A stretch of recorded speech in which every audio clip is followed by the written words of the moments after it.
In this video, I'll be going over some of the biggest differences between the two most popular retro Yu-Gi-Oh formats, Edison and Goat. The first section is going to be devoted to the more broad strokes differences, and in the second half, I'll be explaining some of the more nuanced ways that gameplay differs between the two. So whether you're a current player looking to decide on which format sounds the most appealing, or someone with experience in one format trying to dip your toe into the other, I hope you'll find this video useful. I'm Snack from Crow's Nest, and with that, let's get started. Let's start with the more macro level differences, and the first and most obvious of those is that Goat has a smaller card pool. Due to the smaller card pool, there are more common cards between one deck and the next. So in a lot of decks, you'll see Breaker the Magical Warrior or Trap Infecting Virus, Thunder Dragon, Sangin. A lot of these cards can go in a bunch of different decks, and especially when it comes to the spell and trap lineup, there aren't really archetypical spells and traps the way there are in Edison. In Edison, you might see something like Golem's Emergency Call or Gladiator Beast War Chariot. But yeah, as I said in Goat, that's not really as much of a thing. Pretty much everybody's running Nobleman of Crossout, the Trinity, etc. And this can be a good thing.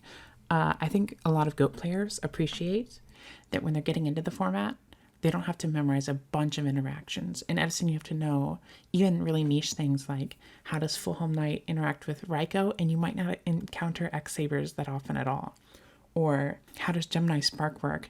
Does the draw make things miss timing, or does it happen simultaneously? Whereas in Goat, you can pretty much memorize every relevant interaction after just playing like a handful of matches compared to Edison. The smaller card pool also contributes to smaller deck diversity.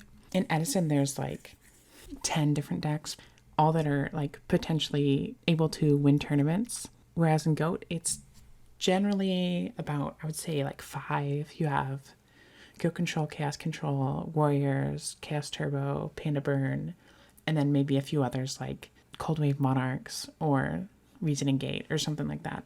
But you're really beginning to reach into the more lower tier decks once you get past those main like 5 or 6 in Goat. And once again, this has pros and cons.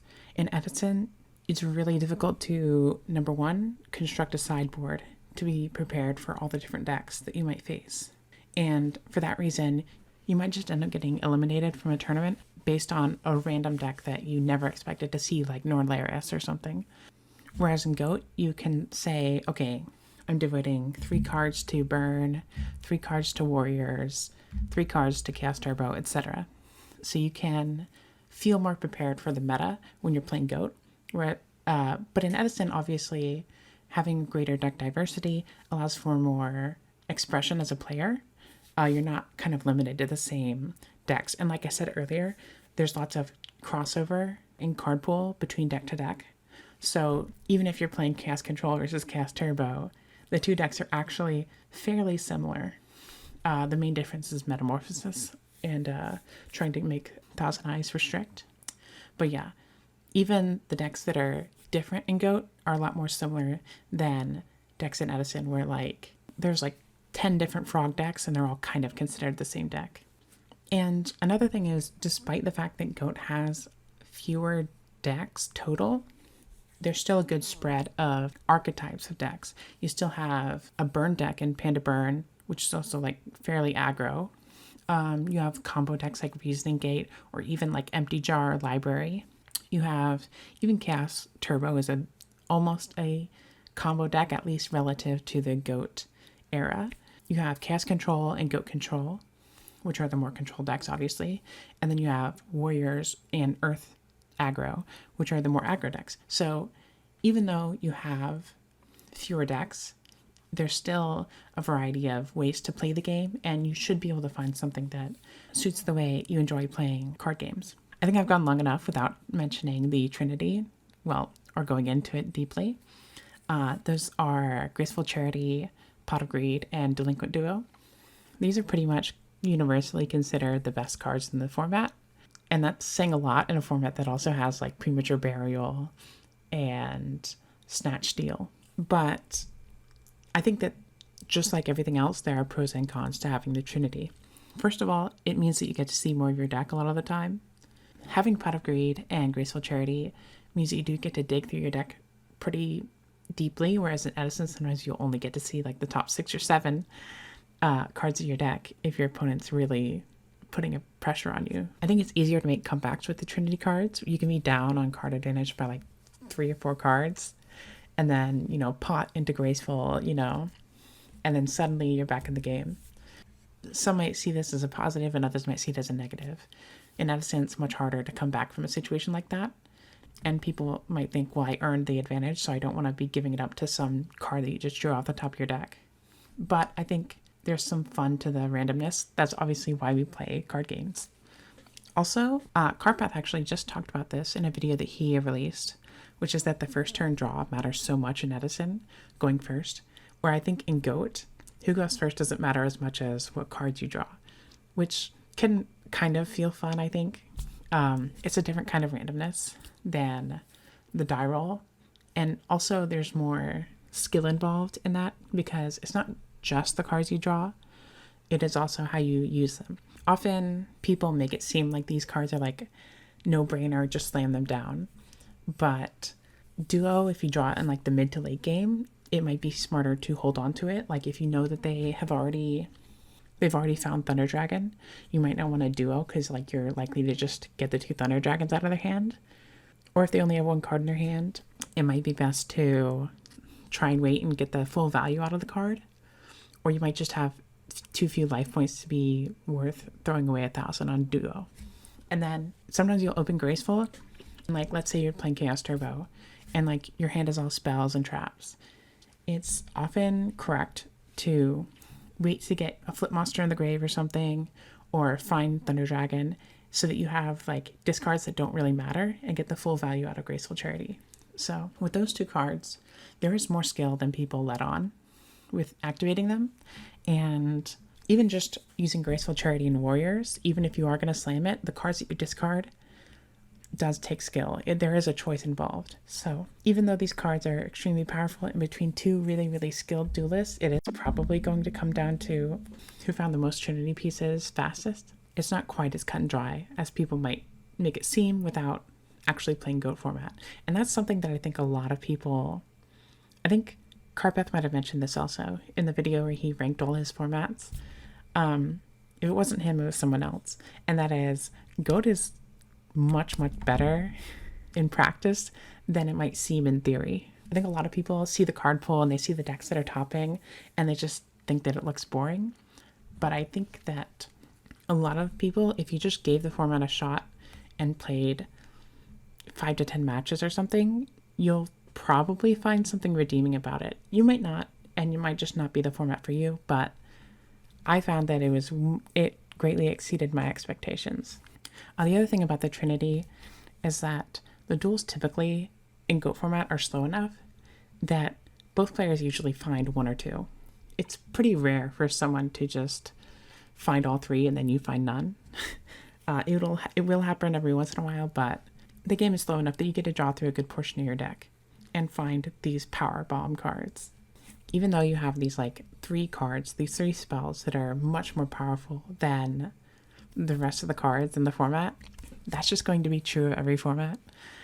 In Goat, you have cards like, these are all cards that are limited in Edison. Brain Control, Mind Control, True Nade, Cold Wave, Solemn, Dust Shoot. All these cards are at 1 in Edison, and they're at 3 in Goat. And yet, they don't cause that many problems in Goat because you have the Trinity, which are just even stronger than those. So, it's almost like you... I don't know the analogy, but there's some analogy with like a nail gets the hammer, like the nail that points out the most gets the hammer or something.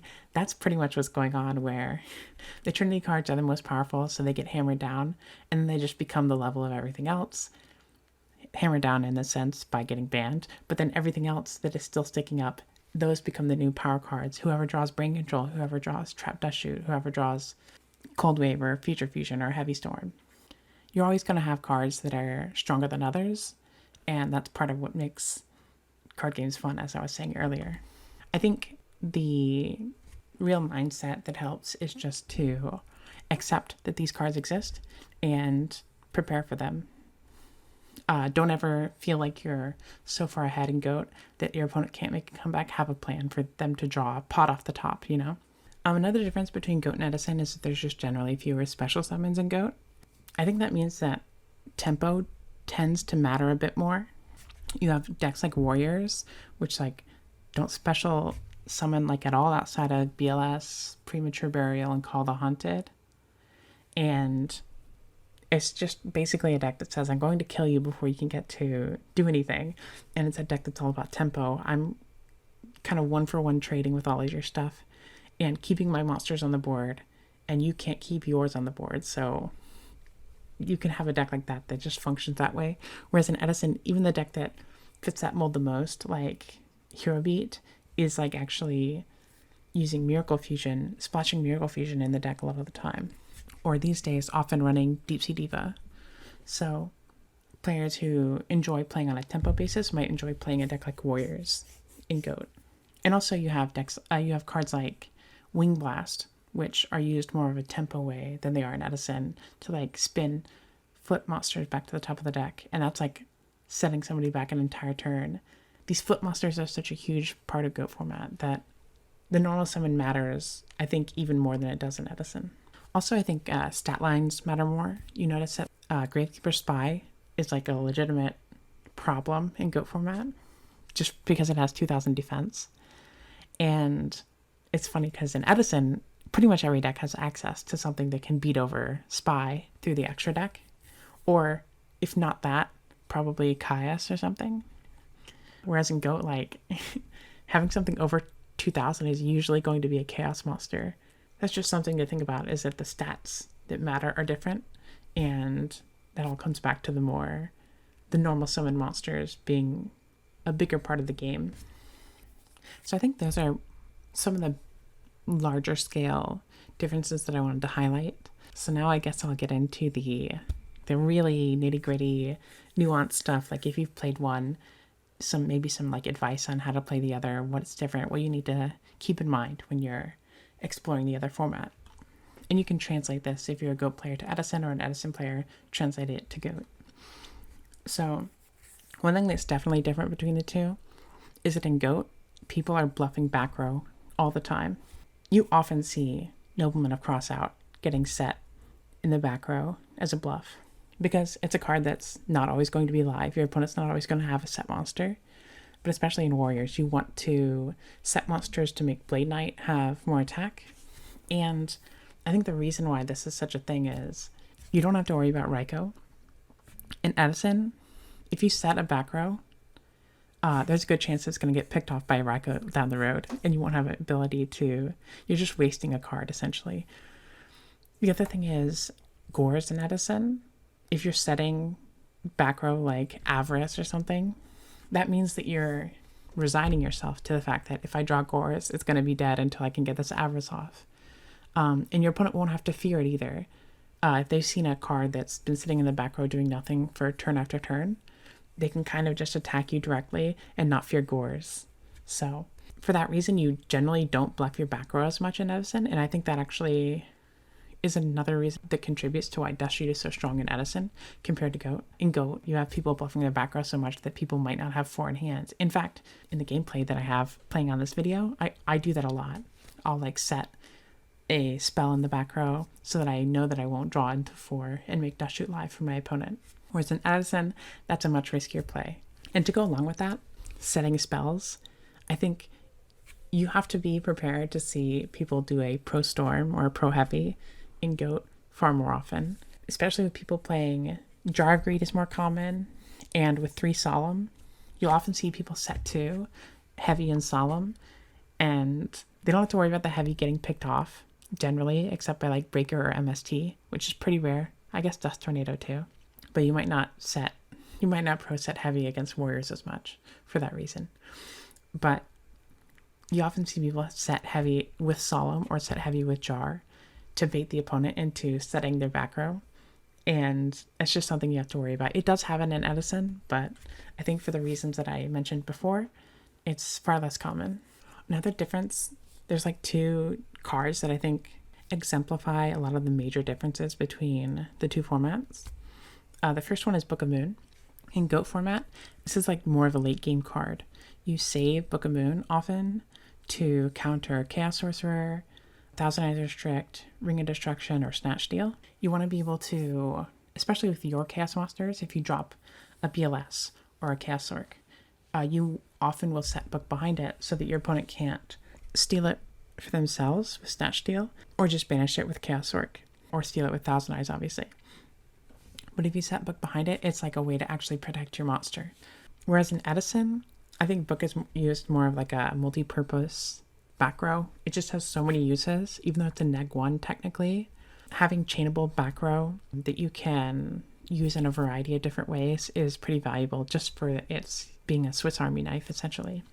In Edison, book is used often to stop synchro plays. It is kind of used the way that people use it against Snatch Steal, which is to book your own monster, protect from brain control. But it also turns off monsters that have annoying effects. In Goat format, you don't have as many of these like floodgate monsters. There's Kaiku sort of, but in Edison, you'll often like book a Vanity's Fiend so that you're able to special summon, or you might book a Stardust Dragon so that you can activate Heavy Storm or Raikou. And another reason actually is that in Edison, there's more monsters that plus on battle. So you might book something down so that you can run it over with Shura. You might book something to run it over with Fire Dog or a Gladiator Beast. All of these things, like having a monster in defense. Oh, Full Helm Knight is another one.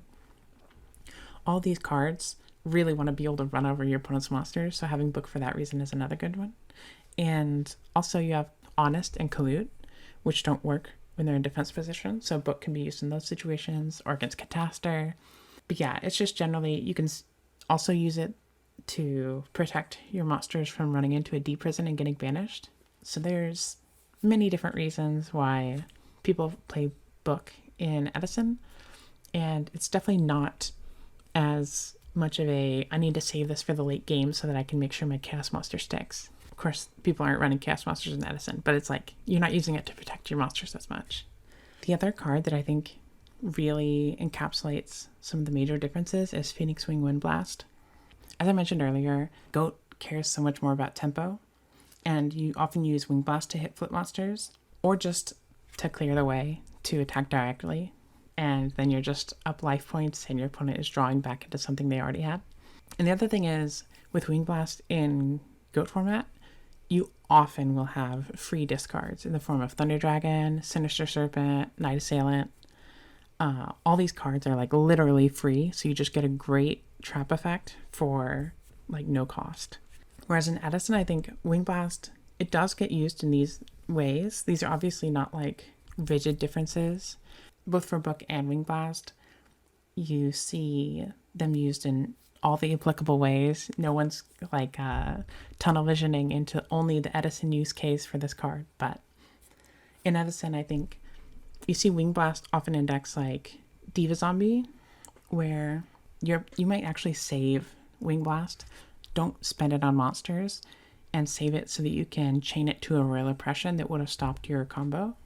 It's also just more versatile removal than it is in Goat format. In Goat format, a lot of times, decks are running Raigeki Break, and that happens too in Edison with Frogs, but it's way more common in Goat to be running Raigeki Break instead of Wing Blast, because you don't have to worry about cards like Stardust Dragon, and cards going to the graveyard aren't as big a deal as they are in Edison. In Edison, you have cards like Dandelion or Goblin Zombie, whereas if you were going to Raigeki Break a Dandelion or a Goblin Zombie, you're just kind of helping your opponent, and obviously you can't do it to Stardust. Whereas Wing Blast, even though it's a 2-for-1, if you use it on Synchro, your opponent turned 2 cards into 1, so it's basically a fair trade a lot of the time. In Edison, there's definitely fewer good pitches off of it. I think generally I would say Malicious, Mizuki, and Dandelion maybe are probably some of the only good options to pitch off of Wing Blast. Maybe Plague, I guess a Vayu Material, or Necrogarna or something. There's like some niche cases where you're like setting up a Rekindling or setting up Book of Life or something, but generally the cards aren't totally free the way they are in Goat. You are actually going neg a lot of the time, but it's more of like a tempo. I'm pushing, I'm going to create such a big shift in momentum that it's worth going neg for this one interaction. And I'll say lastly, the big difference, and this is the one that I really had to learn in order to get much better at the format, and that's the way that you deploy boss monsters. In Goat, pretty much the only bosses are the 3 chaos monsters. I guess you could maybe count Thousand Eyes, but let's ignore that for the moment. So you have normally only up to 2 Chaos Sorc and BLS. And obviously warriors are only playing 1 BLS, no Sorc, generally. And usually in Goat, you want to be the last person to drop a chaos monster. Dropping one too soon is going to get punished by your opponent having their own chaos monster or having Snatch Deal. So if I drop BLS, I might get some damage in, but then my opponent drops Chaos Sorcerer, and now I don't have an out for that Chaos Sorcerer. Or I drop Sorc, they just snatch it, and now, once again, I don't have an out for that Chaos Sorcerer. You really want to hold on to it as long as you possibly can most of the time, unless you have like a lethal push, or you have, like we mentioned earlier, you might have Book of Moon or Solemn or something. Or even Ring. Even ringing your own can be better than letting it get snatched or something. Also, a big difference between Goat and Edison is you really want to prevent them from even dropping their monster. In Goat, the monster's all plus on summon, where Chaos Sorcerer priority banish one of your face-up monsters, or BLS banish any of your monsters. That can be really devastating, even if you do play a card like Bottomless, which no one does, partially for this reason, I think. So generally the answers that you need to have are Solemn Judgment, sometimes Torrential Tribute, but even if you use like Ring, your opponent's still going to get to banish your monster, which can be really bad for you. In Edison, there's so many boss monsters. Like every deck basically plays 15 in the extra deck and whatever's in their main deck. So you don't have to be quite so judicious with the timing that you drop yours. Outside of your opponent using brain control, your boss monsters are pretty hard to get rid of outside of battle. So it's much easier to protect your boss monsters with back row. They're usually not going to drop a card like BLS and immediately banish it. Usually they're going to try and climb up into a boss monster of their own, which you can often interrupt with Book of Moon or Bottomless or even something like Wing Blast.